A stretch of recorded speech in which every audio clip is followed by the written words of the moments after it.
হে জগতবাসী, আজ আমি শামীম আলী চিশতি আপনাদের সামনে একটি আলোচনা নিয়ে আসলাম। সেই আলোচনাটি হলো যে একটা জিনিস হলো যে মানুষ একটা কথা বলে থাকে যে আমার মনে থাকে না। তো মনে থাকে না এই বিষয়টা আসলে কি? মনে না থাকার কয়েকটা কারণ হলো, একদিকে হলো মানুষের যখন বিভিন্ন টেনশনে থাকে তখন সেই টেনশন নিয়ে ভাবতে ভাবতে আরেকটা সাইড তার মনে থাকে না।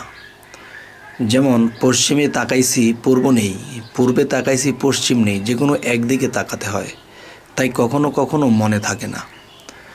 আচ্ছা, আরেকটা বিষয় হলো যে আরেকটা চিন্তাভাবনা ভিতরে আসে যে পৃথিবীতে অনেক অলিয়া উলিয়ারা এসে গেছে, কিন্তু তারা তো আল্লাহর ইবাদত করেছে, তারা তো মহান ব্যক্তি হয়েছে।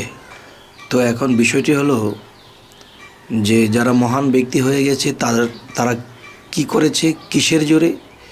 তাদের যেরকম সাধনার শক্তি ছিল তেরকম আল্লাহর নাম ডাক জপ্ত বেশি এবং সাধনা করত এবং তাদের প্রখর জ্ঞান হয়েছিল। তবে সাধনা করলেই কিন্তু জ্ঞান হবে না, এবং দেখা গেছে যে এই বিভিন্ন জ্ঞান অর্জন করতে গেলেও জ্ঞান হয় না। তবে কিছু কিছু জ্ঞান আছে যে আল্লাহত্মক জ্ঞান, যে আল্লাহর তরফ থেকে আসবে। তো সেই জ্ঞানের একটা নিদর্শন হিসেবে আমি কিছু কথা বলবো। সেটি হলো যে হযরত মুহাম্মদ সাল্লাল্লাহু আলাইহি সাল্লাম যখন হেরা পর্বতের গুহাতে সাধনে ছিলেন, তখন কিন্তু তিনি সাধনাও করতেন, তার নাম ডাক করতেন, ধ্যান করতেন, কিন্তু এতে কিন্তু তার জ্ঞান হয়নি। তবে জ্ঞানটি কিভাবে হলো? যখন আল্লাহ জিবরাইলের দ্বারা পাঠিয়ে দিলেন যে তুমি আমার দোস্তকে বলো রব্বি জিদনি ইলমা, রব্বি জিদনি ইলমা। তবে বোঝা গেল সাধনার পাশাপাশি, প্রেম ভক্তির পাশাপাশি, ধ্যান সাধনার পাশাপাশি যদি কেউ রব্বি জিদনি ইলমা পাঠ না করে এবং এই নামে হে প্রভু আমায় জ্ঞান দান করো, হে প্রভু আমায় জ্ঞান দান করো, তো দেখা গেছে সাধনা করেও কিন্তু একজন মানুষের জ্ঞান পরিপূর্ণ হয় না। আর যখন বলতে শুরু করে রব্বি জিদনি ইলমা, রব্বি জিদনি ইলমা, তখন কিন্তু মানুষটি পরিপূর্ণ জ্ঞান লাভ করেন। কেমন করে? যেমন মানুষ যখন সাধনা করে, প্রেম ভক্তির দেশে থাকে, ধ্যান করে, তখন তার জ্ঞান বাড়ে। কেমন? যেমন একজন মানুষের ভিতরে জ্ঞানের একটা ভাণ্ড আছে। এখন সেই ভাণ্ডটা যদি পরিষ্কার না থাকে তখন কিন্তু আল্লাহত্মক জ্ঞান সেখানে আসে না। তো প্রেম ভক্তি এবং সাধনা যদি কেউ করে তখন তার ভাণ্ডটি পরিষ্কার হয়, আর পরিষ্কার হলেই কিন্তু জ্ঞান হবে না। যতক্ষণ পর্যন্ত রব্বি জিদনি ইলমা, রব্বি জিদনি ইলমা টাইম টু টাইম যদি কেউ এই নাম জপনা করে, তখন রব যিনি আমাদের প্রভু, তিনি কিন্তু জ্ঞান এবং গুণদাতা।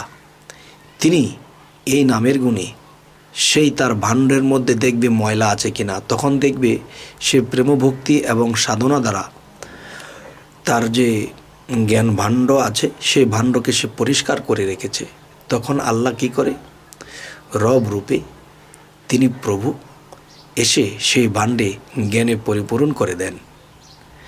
তবে হে জগতবাসী, আজকের এই আলোচনাটা কেন করা হলো?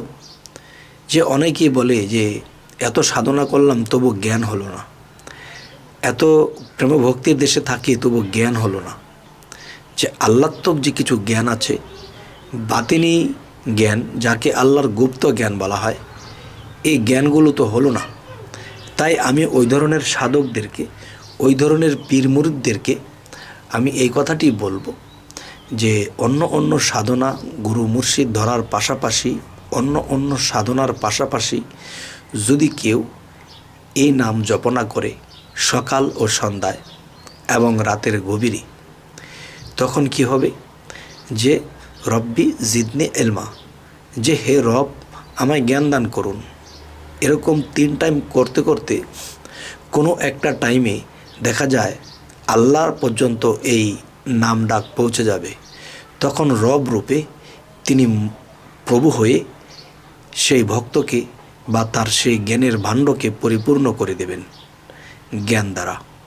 তবে হে জগতবাসী, আমরা এই জগতে এসেছি, কিছুদিন তো বেঁচেছি, তবে আর কিছুদিন বেঁচে থাকব। এর মধ্য থেকে আমাদের বাকি জ্ঞান অর্জন করা, প্রেমভক্তিতে পরিপূর্ণ করা, এটা আমাদের আগ্রহ। আমাদের প্রেমভক্তিতে আমরা সেখানে পৌঁছাবো। আল্লাহ কখনো কাউকে পৌঁছে দিতে আসবে না, কেননা আমরা যখন রওনা দেব তখন আল্লাহ আমাদেরকে সাহায্য করবেন। আমরা যদি থেমে থাকি যে আল্লাহ একদিন করবে, তাহলে আল্লাহ কখনোই আমার ভাগ্যের কর্মের পরিবর্তন ঘটাবেন না। আমি যখন নামব তখন তিনি আমাকে অগ্রসর করিয়ে দেবেন, তিনি আমাকে পথ নির্দেশন দিয়ে দেবেন। হে জগতবাসী, তো আজ আমি শামীম আলী চিশতি আপনাদেরকে যে আলোচনাটুকুলো শোনাইলাম, যদি এই আলোচনাকে কেউ গভীর মূল্য দেয়, গভীর জ্ঞানের মূল্য দেয়, তো অবশ্যই তিনি এই জিনিসগুলো যদি মানে, তো অবশ্যই তিনি এই পৃথিবীতে একজন শ্রেষ্ঠ জ্ঞানী হবেন। হে জগতবাসী, আমাদের এই চ্যানেলের আলোচনা যদি আপনাদের ভালো লাগে তো অবশ্যই সাবস্ক্রাইব করুন, পরবর্তীতে আমাদের আলোচনাগুলো পেয়ে যাবেন। তো আজ এ বলেই রাখছি, সকলে ভালো থাকবেন।